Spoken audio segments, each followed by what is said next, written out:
Hello students, how are you all? Hope you all are good. Today we are going to study a poetry, How to Tell Wild Animals, written by Caroline Wells. But before studying the poetry, have a quick look at the biography of the poet. Born on June 18, 1862 in Rahway, New Jersey, US, Carolyn Wells, a prolific American writer, is largely known for her popular mysteries, children's books, and humorous verse.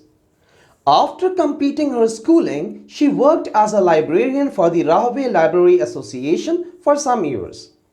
Her love for puzzles led to her first book, At the Sign of the Sphinx, in 1896.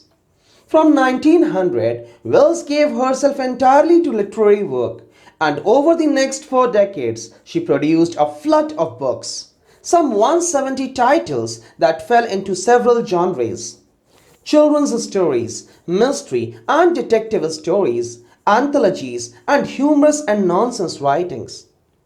Among her books are Patty Fairfield in 1901, beginning a second popular series for girls, a nonsense anthology in 1902, one of her best known books, and many more. She died on March 26, 1942 in New Jersey, US. Now let's have a quick glance at the central idea of the poem. The poem How to Tell Wild Animals by Caroline Wells revolves around the dangerous ways to identify wild animals. The poet tries to distinguish one animal from the other in a very humorous way. The poet suggests that it's very risky to be in such a close proximity to these wild beasts. The poem is thus very educative as it tells us about various features of wild animals, but simultaneously it is humorous as well.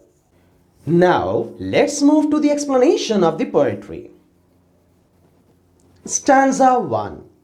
If ever you should go by chance to jungles in the east, and if there should to you advance a large and tawny beast, if he roars at you as you are dying, you will know it is the Asian lion. The poet here cautions the readers against the wild beasts found in the jungle. He says that if by chance you happen to go to any forest in the east, you are likely to encounter a huge and terrible animal moving forward towards you. You will notice that it is brownish yellow in color. And if that beast roars loudly at you and you feel that you are going to die due to fear, then you will come to know that it is the Asian lion. Let's move to stanza 2. Or if sometime when roaming round, a noble wild beast greets you with black stripes on a yellow ground, just notice if he eats you. This simple rule may help you learn the Bengal tiger to discern. The poet says that it is very likely that while roaming in the forest, you are greeted by a wild beast. This wild animal is very impressive in size, and his majestic body is covered with black stripes on a yellow hide.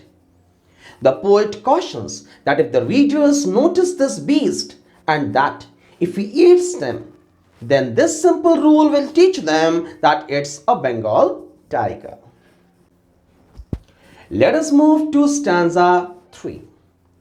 If strolling forth a beast you view, whose hide with spots is peppered, as soon as he has leapt on you, you will know it is the leopard. It will do no good to roar with pain, he will only leap and leap again. The poet here helps the readers to identify a leopard. He says that if you happen to walk in the forest, you might encounter a beast with spots on his skin. When this wild beast will jump at you, you will understand that it is a leopard, as he will keep jumping on you and will tear you apart. Moreover, it will be no use then to shout or cry, because he will continue pouncing at you. So be careful and don't allow it to leap on you. Well, now let's move to explanation of stanza 4. If when you are walking round your yard, you meet a creature there who hugs you very, very hard, be sure it is a bear. If you have any doubts, I guess, she will give you just one more caress. The poet says that while you are walking in your yard, you may encounter a creature. When this creature hugs you very tightly, then believe that it is a bear. Bears are thought to be good wrestlers and can give a really tight hug. Although friendly hug is referred to as bear hug, if a real bear hugs you, then it may not feel friendly at all. So the bear hugs a man to kill him. The poet further says that in case of any doubt, you will find that the bear will embrace you once again till your death. Now, let's move to stanza 5. Though to distinguish beasts of prey, a novice might nonplus.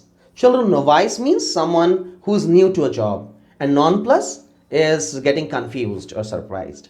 So, though to distinguish beasts of prey, a novice might nonplus. The crocodile you always may tell from the hyena thus. Hyenas come with merry smiles, but if they weep, they are crocodiles. The poet here says that a novice may be puzzled and confused and thus might not be able to distinguish between the different wild animals. Hence, the poet helps to differentiate the crocodile from the hyena. He says that a hyena always laughs as it swallows its victim.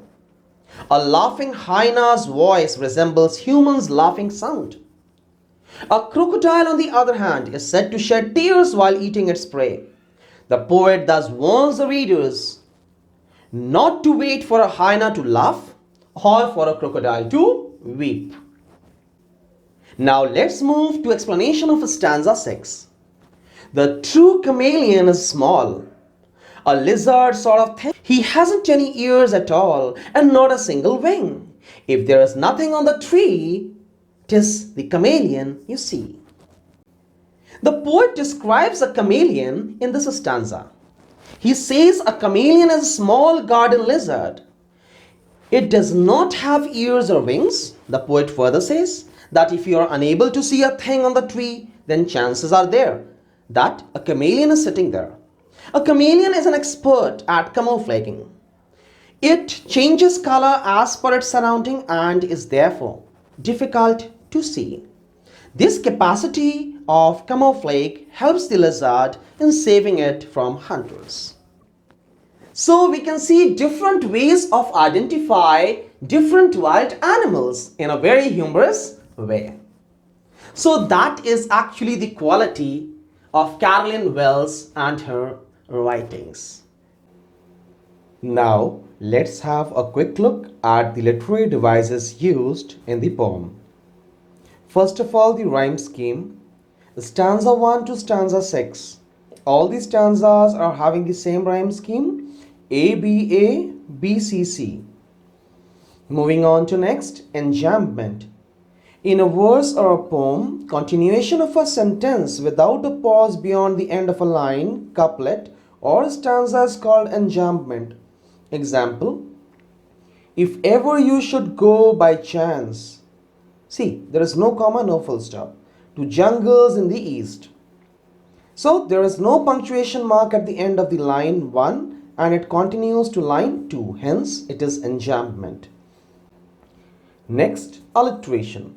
Alliteration is the repetition of consonant sound in the same line, such as roaming round, R and R, lep and lep again, L and L, novice might nonplus, N and N sound. Now let's move to next, assonance. Assonance is the repetition and prominence of vowel sound in the same line, such as long sound of O in you should go or should to you or roars at you, etc. Sound of O. Next literary device is consonance. Consonance is a stylistic literary device identified by the repetition of identical or similar consonants in neighboring words whose vowel sounds are different. Example, use of G sound in single wing. So you can see here the vowel is a E, there it is I. Now, poetic license. Poetic license is the freedom to depart from the facts of a matter or from the conventional rules of language when speaking or writing in order to create an effect. Example, as soon as he has leapt on you. You see children, the spelling should have been L-E-A-P-T. But here it is used L-E-P-T. Or, he will only leap and leap again.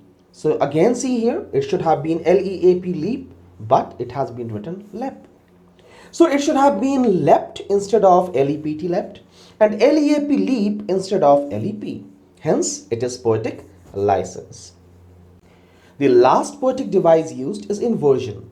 So inversion, it is a literary technique in which the normal order of words is reversed in order to achieve a particular effect or emphasis. Example, if there should to you advance, or the Bengal tiger to discern. So here you can see that the words are somewhere reversed in order to bring effect. Hope children you understood the poetry well.